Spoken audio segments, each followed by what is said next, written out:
baby. Hello, ladies and gentlemen, boys and girls. My name is Tanek127, and welcome back to Tanek FPS.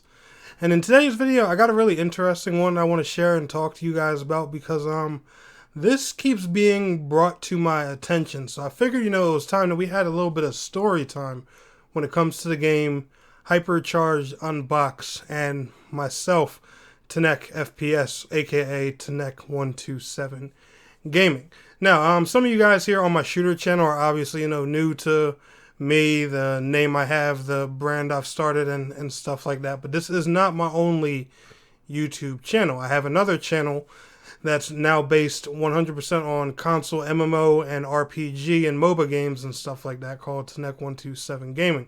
But there was a point in time where I tried to build that channel as a more variety-based gaming channel, and it wasn't quite working out, at least algorithm-wise. The YouTube algorithm isn't nice to small creators. But anyway, over the past few weeks, especially, now that a lot of my friends and subscribers and people know that I have a YouTube channel based on shooter games and stuff like that, a lot of people have been bringing a specific one to my attention called Hypercharge Unboxed. What the little that people know, and probably only, just a few that follow me on Twitter even know this story, I actually have a little bit of history with this game, and it's not so much on the positive side. Now, before I get into, explaining my side of this and everything like that, I do wish no ill will towards the game, the developers, and honestly, Hypercharge Unboxed has been a pretty big success story because it did start as a small indie game, and it's been going, pretty big, viral. It's a really successful and smart idea, and honestly, I wish the dev team, the community manager, everyone that's a part of that game, nothing but success, and I honestly hope it hits Xbox, goes to PlayStation eventually, becomes this big cross-play thing, and just blows up. I hope they get the success of level of Fortnite. But I'm going to talk to you guys personally on why I don't play this game and why I haven't supported it, because I'm not going to necessarily say I was screwed over earlier when I tried to work with these guys a few years back, but I did have something a little bit shady happen to me, and it rubbed me the wrong way about, like the community team and stuff like that with Hypercharged Unboxed. Now, I'm going to show you guys here a little picture and let you notice I'm actually blocked by them on Twitter. I've been blocked by them for a few years now, and also another viewer of mine by the name of Switch Kid, I believe. Yeah, I'm going to put a picture of his profile up here. He's actually been blocked by these guys and their community manager, or the guy who was the community manager a few years back at the time as well. Now, me personally, I don't know if he's still the community manager or not, and I personally don't even remember the dude's name. But a few years back, my YouTube channel was around, the smaller size. Probably, I must say, somewhere between 4,000 and 7,000 subscribers, roughly. Somewhere around there. I wasn't nowhere near the 14K that my channel is currently. Like I said, I'm not a massive size creator at all. I'm nobody famous or anything like that. But, I'm big enough to work with some developers and stuff here and there with different things, as you guys have seen. Yeah, so around that time, I had reached out to them when they had first announced the game for Switch. One thing I definitely wanted to do when my numbers started going up was I wanted to work with a lot of developers. It wasn't about getting free games. So for those who come in here with that notion, oh, you're mad at them because they didn't give you a free game key, the game's $20. I could go on Xbox, PlayStation, Switch, Steam, or whatever and buy the game 6 times over and all their DLC as much as I wanted to. That's not the issue. So please don't make that a thing.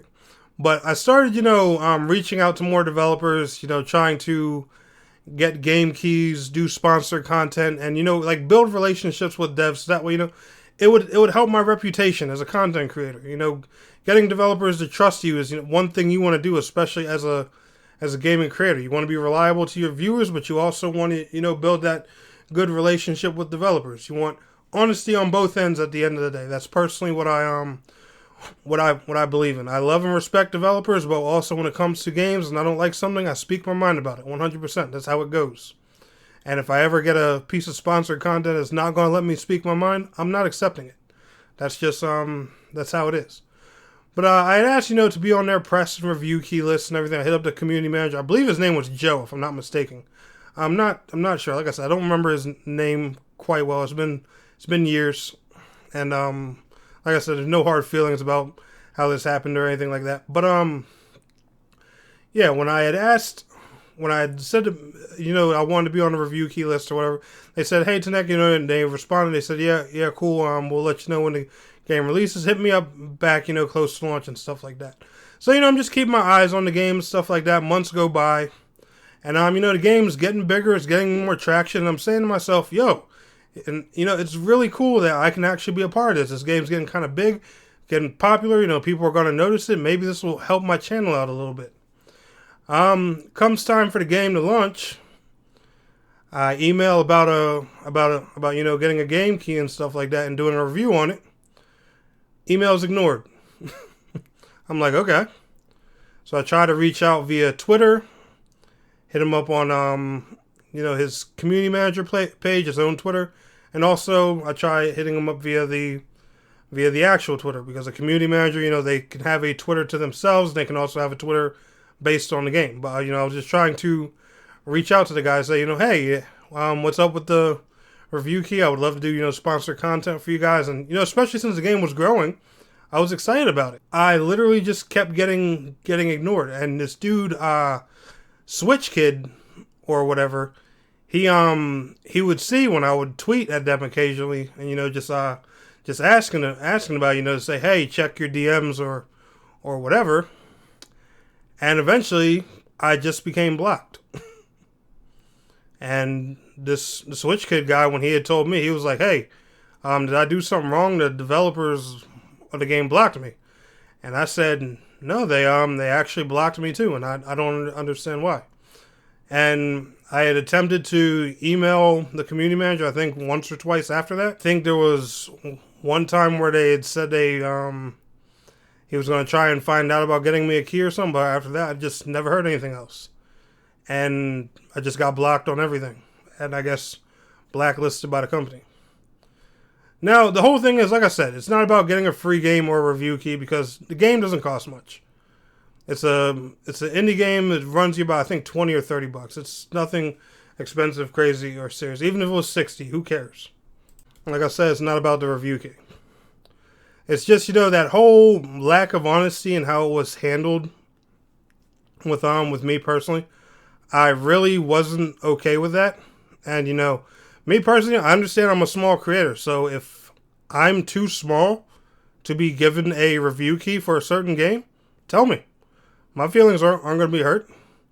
Hey, I feel like my game would benefit if it was given to larger creators who have more than a reach. And there have been plenty of developers and publishers who said, hey, try back again, when you're a little bit bigger and stuff like that. We would love to work with you. We like the way you present yourself. I've been rejected so many times in a professional manner, of course.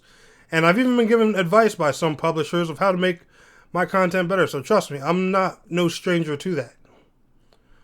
But, just the way this one was handled, it put a sour taste in my mouth. And I literally said to myself, all right, well, if this is how they're going to treat me, just for trying to support them, I'm not going to bother trying to support them. And that's why I have personally vowed to not purchase or make content on that game ever.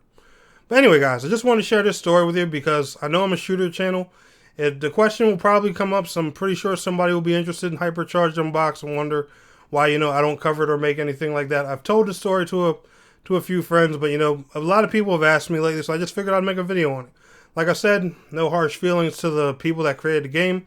I wish them all the success in the world, but this is just personally, why I'm not going to play it or support it. But anyway, you all enjoyed today's video, smash that like button. Feel free to leave your comments down below if you have any feedback, or if you feel like I handled the situation right or wrong. You're more than welcome to tell me.